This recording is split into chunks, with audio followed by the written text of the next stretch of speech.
शुभकामनाएं। मैं गीतांजलि कक्षा 9वीं की छात्रा आज रविंद्रनाथ टैगोर जी की जयंती पर उनके बारे में अपने विचारों को व्यक्त करने हेतु यहाँ पर उपस्थित हुई हूँ। गुरुदेव रविंद्रनाथ टैगोर भारतीय सांस्कृतिक चेतना में जान फूंकने वाले एक दृष्टा कवि है।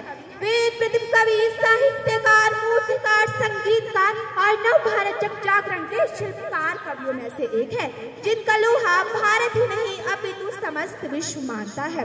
भारतीय स्वाधीनता के शिल्पकारों कवियों में से श्रेष्ठ पूज्य बाबू द्वारा गुरुदेव की उपाधि से विभूषित रविंद्रनाथ टैगोर का जन्म 7 मई 1861 को कोलकाता में हुआ। उस देवतुल्य महान विभूति ने ही एशिया को साहित्य में पहला नोबेल पुरस्कार दिलाया था। बंगाली साहित्य को अपनी बुद्धिमत्ता से आपने सींचा है। बंगाली साहित्य को अपनी बुद्धिमत्ता से आपने सींचा है। जिज्ञासाओं को धनुष बनाकर शब्दों का बाण आपने खींचा है। नोबेल लाकर आपने साहित्य की फुलवारी की महक को बढ़ाया है। नोबेल लाकर आपने साहित्य की फुलवारी की महक को बढ़ाया है। आपके गीत को राष्ट्रगान बनाकर 2 देशों ने दिल में बसाया है। बंगाल के कण-कण में आज भी इनकी ध्वनि गूंजती दिखाई देती है। भारत हो या भारत के बाहर, ऐसा कोई व्यक्ति नहीं जो इनके साहित्य गौरव और गीतांजलि से परिचित ना हो। एक निराश, हताश, युद्ध रक्त जाति के व्यक्ति को किस प्रकार शालीनता से ऊपर उठाया जाता है, ये गुरुदेव रविंद्रनाथ टैगोर ने सिद्ध करके दिखाया है। कि कवियों में सबसे ऊंचा स्थान आपने पाया है, कि कवियों में सबसे ऊंचा मुकाम आपने पाया है। एक नहीं बल्कि 2 देशों के राष्ट्रगान को गाया है। ये बात सर्वविदित है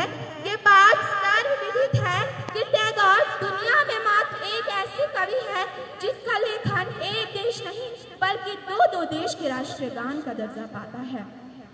रविंद्रनाथ टैगोर एक महान शिक्षाविद थे।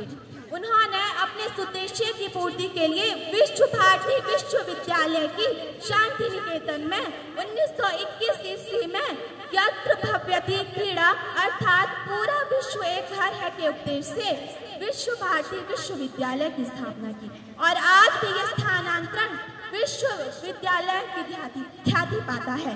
अब हमने देखा रविंद्रनाथ टैगोर एक महान शिक्षाविद थे, महान कवि थे। तो मैं बता दूं रविंद्रनाथ टैगोर एक महान देशभक्त थे। जलियांवाला बाग नरसंहार 1919 ईस्वी में जब ब्रिटिश सरकार ने उन्हें नाइटहुड अवार्ड दिया तो उन्होंने वो देशवासियों और देश के सम्मान के लिए वापस कर दिया।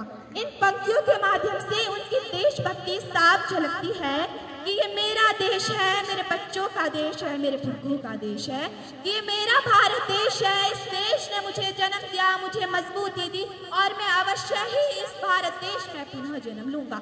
रविंद्रनाथ टैगोर जी की इन्हीं खूबसूरत पंक्तियों के साथ अपनी वाणी को विराम देते हुए इतना ही कहना चाहूंगी कि दुनिया के कोने कोने में गुरुदेव आपका नाम है, कि दुनिया के कोने कोने में गुरुदेव आपका नाम है। सुबह पे है माँ सरस्वती, सुबह पे है माँ सरस्वती और हृदय में पुरुषोत्तम राम है, हृदय में पुरुषोत्तम राम है। धन्यवाद।